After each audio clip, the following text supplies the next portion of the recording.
again, Tommy Maroon Sports Show, episode number 275. Who would have thunk it? I know, pretty impressive. But you know what's also been pretty crazy lately? The wonderful and crazy world of Cleveland sports. We got to get right into it right about now. Cleveland Cavaliers. Ooh, boy, a roller coaster ride, hasn't it been? Of course, that was from the first series against Miami Heat, a clean sweep.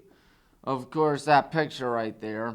Let's look at the playoff stats. 122.5 points per game in 6 games. So, if you do the math, 122.5 times 6. 735 total points for the Cavaliers. They're shooting 49.2% from the field goal percentage. 38.5 from three-point land. 84.7 from the free throw line. Not shabby. 43.2 rebounds per game. 25.3 assists per game, 9.8 steals per game, and they have a grand total of 18 blocks. So if you do the math, 18 divided by 6, that's 3. They're doing 3 blocks per game. Anyways, Cavs against the Pacers. Not fun. Not fun whatsoever. Cavs were losing the first game and lost it 121 to 112. Donovan Mitchell, 33 points. Ty Jerome, 21.8 assists. Evan Mobley, 20.7 rebounds. And Andrew Nembhard for those Indiana Pacers, 23 points. And Tyrese Haliburton, 22 points, 13 assists. Cavs were winning after the third. And each team had 43 rebounds on the dot. And then one of the most embarrassing losses in franchise history. I'd go that far. In the 55-year history of the Cleveland Cavaliers, I don't think many compare to what we saw last Tuesday night. A disaster of a game. A disaster of a finish. Excuse me. 120-119. I would show the footage, but no, I'm going to spare you folks. Anyways, Cavs jumped out to a 32-15 lead after the first quarter, and we're up by 20 at their peak. Sounds good, doesn't sound like the Cavs are going to win. They're up by 14 after the third. Well, obviously they didn't, because otherwise I wouldn't be bringing it up. Cavs got outscored 36-21 in the fourth quarter in what was an embarrassing finish. Donovan Mitchell had a great game, and it was wasted. My goodness. Oh, my goodness. He had 48 points. 9 assists, 5 rebounds. And Jared Allen, 22 points, 12 rebounds. And Max was 23 points, 8 assists. But you can't take away Ty Jerome's really horrible game. 1 for 14 shooting-wise. That's not going to win games. New owner Neesmith, 23 points. Miles Turner, 23 points. And Tyrese Haliburton had 19 points, 9 rebounds, but most importantly, Tyrese Haliburton hit the game winner with 1.1 left. Step back 3 for the win, 1.1 left, and the Cavs were dashed out there. I mean, that's just embarrassing to lose like that. I don't even know what else there's left to say, in my opinion, other than the fact that the Cavs shot 11 for 39 from three-point land, which is not good. That's 28.2%. The Cavs have 4 fewer assists, 1 fewer rebound, 4 more steals, but 4 fewer blocks. I mean, mainly they got out-hustled at the end of the game. But the refs missed a horrible call. I know that. Yes, John, but can you really blame them when your team's in a free fall? I mean, you're up 7 with under a minute. You should be able to close out the game. So, yeah, that was pretty pathetic. However, the only good thing is that the Cavs aren't the only team struggling thus far in the playoffs, because we just saw the Boston Celtics lose last night, blowing a 20-point lead themselves. Wowee, how about that? And we saw the Celtics ultimately lose the game 91-90 after holding a 20-point lead at their peak. They were outscored 30-17 in the fourth quarter, 91-90. Tom Thibodeau trying to keep his dream alive of making the NBA Finals. Of course, Boston only shot 10 for 40 last night from three-point land. New York 9 for 31. My goodness. That's not very impressive. So, no game tonight for the Cavs because that'll be Warriors, Timberwolves. Good Lord, a 6 seed or a 7 seed will make the Western Conference Finals. And then Friday at 7:30 p.m. on ESPN, the Cavs are going to Indiana, praying to the good Lord that they don't go down 3-0 hole. Need I remind you folks, no team in NBA history has made the comeback from 3 games to none. Ever. It's happened in hockey several times, happened in baseball, of course, with the 2004 Red Sox. Has never happened in basketball. So if the Cavs are down 3-0, they are ultimately going to be begging for mercy in deep trouble. Anyways, let's look at a team that's not doing bad right now, the Cleveland Guardians. Led by that dude right there, Stephen Kwan, who's leading those good old Guardians with a .333 average, 24 runs. And who could possibly sleep on Kyle Manzardo? He's got 8 home runs, 21 RBIs. That leads the Guardians. Of course, Kwan leads the Guardians in average and runs scored. And who's leading the Guardians in wins? This is a little surprising. Emmanuel Clase has been struggling immensely this season.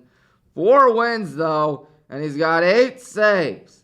And Ben Lively with a .346 yard. And Luis Ortiz, a name we haven't heard that much here in Cleveland, he's got 40 strikeouts. Anyways, series recaps. Guardians at the Blue Jays. The Cleveland Guardians took that series 2-1. We saw Carlos Santana hit a home run in Game 1. And Jose Ramirez hit 2 hits in Game 1. But that was part of a losing effort, unfortunately.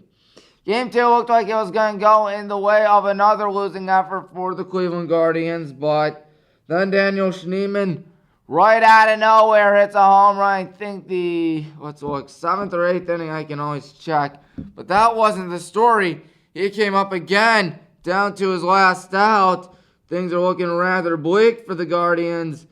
And then guess what? He hits a grand slam. He hit a home run in the 8th and a grand slam in the 9th. Daniel Schneemann carried the Guardians to the win. He had 4 home runs. He had 4 home runs on the season after that, I ought to say. And, of course, who else is out there that had a good day? Colby Howard. He went 4 innings off the pen. And then in Game 3, we saw Gabriel Arias have 2 RBIs. And Kyle Manzardo and Stephen Kwan pick up 2 hits. Let's look at that game right there. The Cleveland Guardians taking on the Washington Nationals.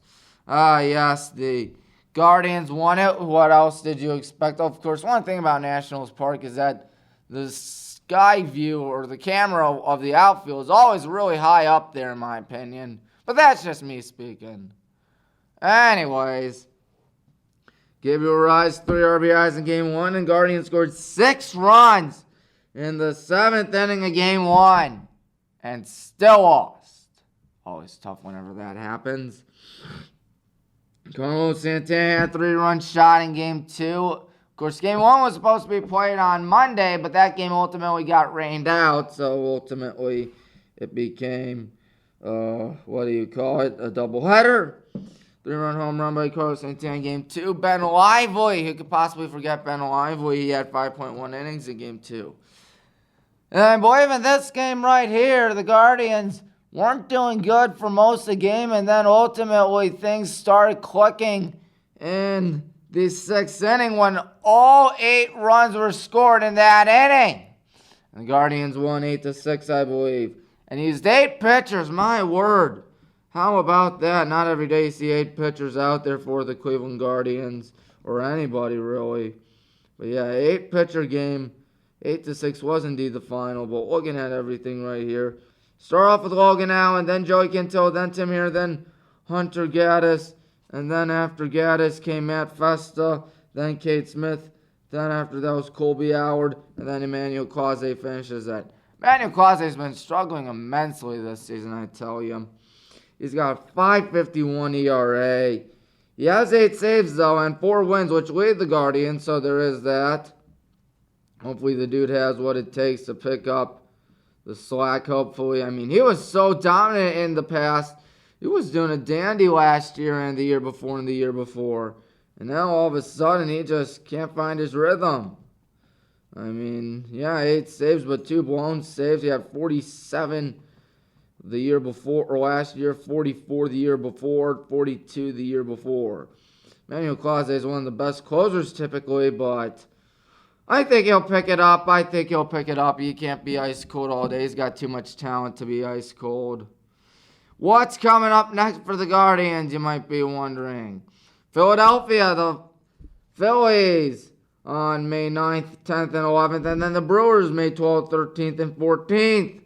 And then it's rivalry week for the first time in MLB history. The Cleveland Guardians will play the Cincinnati Reds over the weekend. I think that's pretty cool. They have rivalry weekend in baseball, sort of like how rivalry week is in college football at the end of the year, how there's a rivalry or a divisional foe at the end of the NFL season.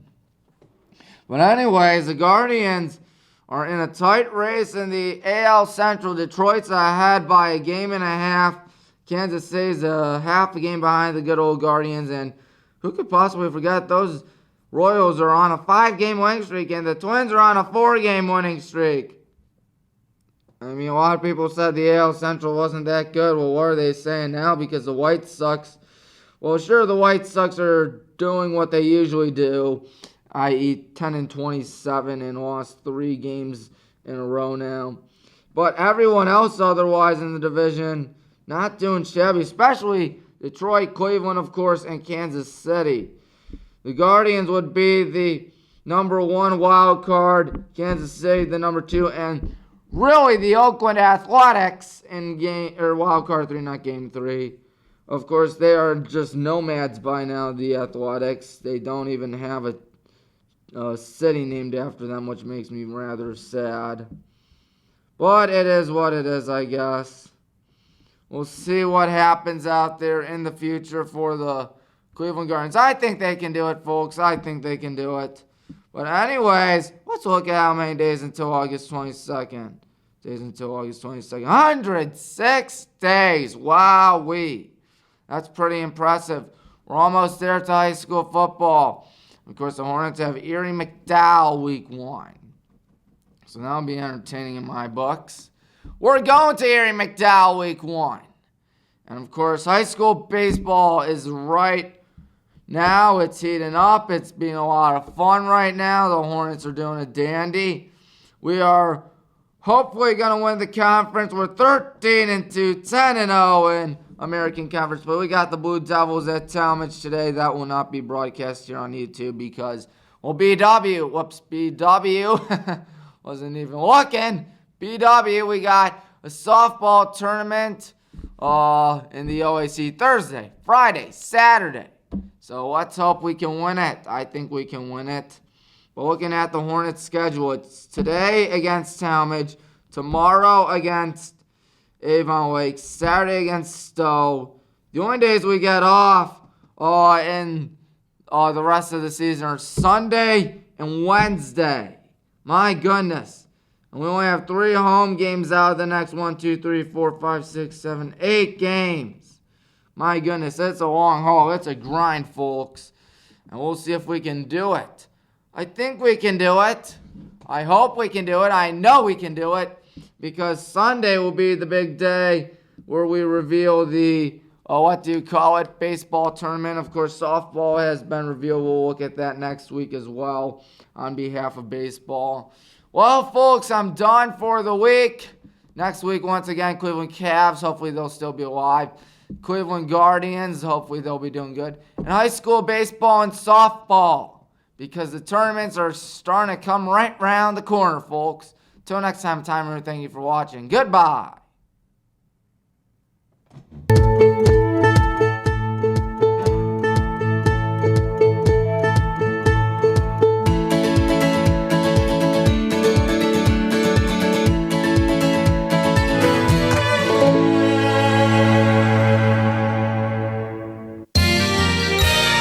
You are watching WCTV, Wadsworth Community Television.